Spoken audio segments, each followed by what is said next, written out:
नमस्कार दर्शक बंधु पाणीपाग अपडेट रे आपनको स्वागत। दर्शक बंधु समस्त को अपेक्षा रही केबे कमिबो शीत आउ जाड़ एही जाड़ू केबे मुक्ति मिलिबो किंतु वर्तमान समय पाणीपाग तरफ आसिला बड़ खबर जोड़ा पश्चिम झड़ बा वेस्टर्न डिस्टर्बांस यार प्रभाव रे राज्य रे खूब जोरे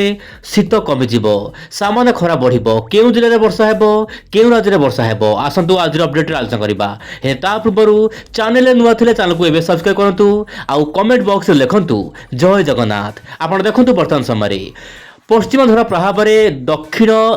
पश्चिम राज्य वर्तमान धीरे धीरे शीतर परिस्थिति गायब होबार लगी ओडिशा जाड़ कमिबार लगी पाणीपाग तरफ सूचना मिले अनुसार नाइट टेम्परेचर रात्रि तापमात्रा 24 घंटा पर प्राय 2 ରୁ 4 डिग्री बढ़िबो। आपण देखि पारथिबे जो रेड कलर लिखा जाउची 2 ରୁ 4 डिग्री आपण देखि पारथिबे वर्तमान समय जहाँ भी गोटे प्रकार बड़ सूचना मिलुची कि शीतर सामान्य मुक्ति मिलिबो 4 डिग्री बढ़िया पाई पाग अनुकूल हेबो एवं जो रहउथला सकाल सकाल सामान्य मुक्ति मिलने पाग अनुकूल हो पारे किंतु पश्चिम झड़ प्रभाव केमिति रहिबो ओडिशा पर यह प्रभाव केमिति रहिबो जानिबा हेले ता पूर्व आपण देखंतु एही मानचित्र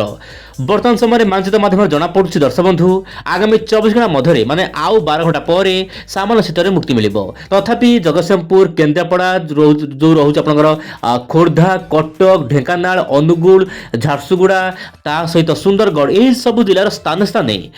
अंचल स्थान स्थान अंचल कौन हम ना दर्शक बंधु कोल्ड वेव स्थिति माने प्रबल मात्रा जाड़ अनुभूत हो पारे एमती कि 10 डिग्री तलू मत खसी आसपे तापमात्रा किंतु यही सब जिला मानक बाकी समस्त जिला गुड़िक कौन बड़ शीत हबार संभावना वर्तमान समय कम रही। एवं देखा पश्चिम झड़ आप देखिपे पश्चिम झड़ दर्शक बंधु वर्तमान समय उत्तर पश्चिम दिगरू आसूची पश्चिम झड़ जहाँपाई कि उत्तर भारत में वर्षा बढ़िबो। उत्तर भारत में वर्षा हेले दर्शक बंधु कौन हम ना ओडिशा रे वर्तमान तापमात्रा को बढ़े दिन बेला तापमात्रा बढ़ीज जहाँपाई कि दिन बेला सामान्य गरम आपड़ फिल करेंगे माने शीतर सामान्य मुक्ति मिलने पाग अनुकूल हो आहरी दर्शक बंधु सरल उपाय बुझा चाहिए से स्किन को सामान्य डार्क मोड को नहीं जाइए आप देखिपे दर्शक बंधु वर्तमान समय जो उत्तर पश्चिम दिगरू वायु यही आसूला से बहुत मात्रा राज्यर विभिन्न अंचल तापमात्रा कमुला शीत बढ़ुला किंतु वर्तमान समय आप देखु जो रोचे आपंकर पंजाब राजस्थान उपर गोटे एंटी साइक्लोन सृष्टि होती है घूर्णिमान अवस्था रही जहाँपाई कि उत्तर पश्चिम दिगरू वायु आसी पारना से दर्शक बंधु उत्तर उत्तर पूर्व दिगरू वायु आसूसी जहाँपाई कि वर्तमान सामान्य कुहुड़ मात्रा देखा मिल पारे जगतसिंहपुर केन्द्रापड़ा कटक खोर्धा नयागढ़ गंजाम गजपति एपटे उत्तर ओडिशा केतक अंचल कुहुड़ देखा मिल पारे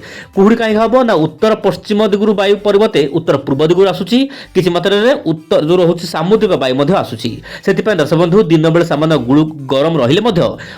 संध्या बेले सामान्य शीत अनुभूत हम और राति 12टा पर कुहुड़ मात्र देखा मिल पारे ओडिशा विभिन्न अंचल एपटे दक्षिण भारत में हल्का फुल्का वर्षा रही पारे खास करके केरल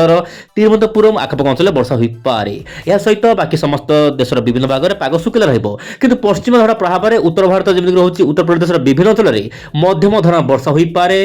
ता सहित जो रोचे हिमाचल प्रदेश केतक जिले में मध्यम प्रबल वर्षा ता सहित कुआपथर बृष्टिपात सहित घड़घड़ सहित वर्षा हो पारे आप देखिपे नीली रंगर ग्राफ देखिपे यही सब जिला गुड़िक उत्तर प्रदेश केतक अंचल घड़घड़ सहित वर्षा हेबो। जीएपीएस मॉडल आकलन रहुछि आपण देखंतु जीएपीएस मॉडल रो एआई मॉडल आपण जानिथिबे जीएपीएस मॉडल जो नुवा मॉडल को व्यवहार करूछि एआई मध्ये आकलन करूछि पश्चिम भारत ताहित उत्तर भारत रे सर्वाधिक भाव में सामान्य वर्षा रही पारे। आपण देखंतु उत्तर भारत को आसीबो पश्चिम झड़ वर्तमान पश्चिम झड़ आउ एक पश्चिम झड़ कोड तक पर आसीबो जहाँ पाई कि प्रबल वर्षा रही पारे उत्तर भारत रे एपटे सामान्य पूर्वल वायु सक्रिय हेबो जहाँ पाई कि जो रहुछि दक्षिण आंध्र प्रदेश आखपाख अंचल रे वर्षा हेबो किंतु ओडिशा रे वर्षा पाई एबे पाग अनुकूल नाही। प्रतिदिन पाणीपाग खबर देखंतु ओइंडुडा चैनल माध्यम रे आज पाई नमस्कार जय जगन्नाथ दर्शक बंधु।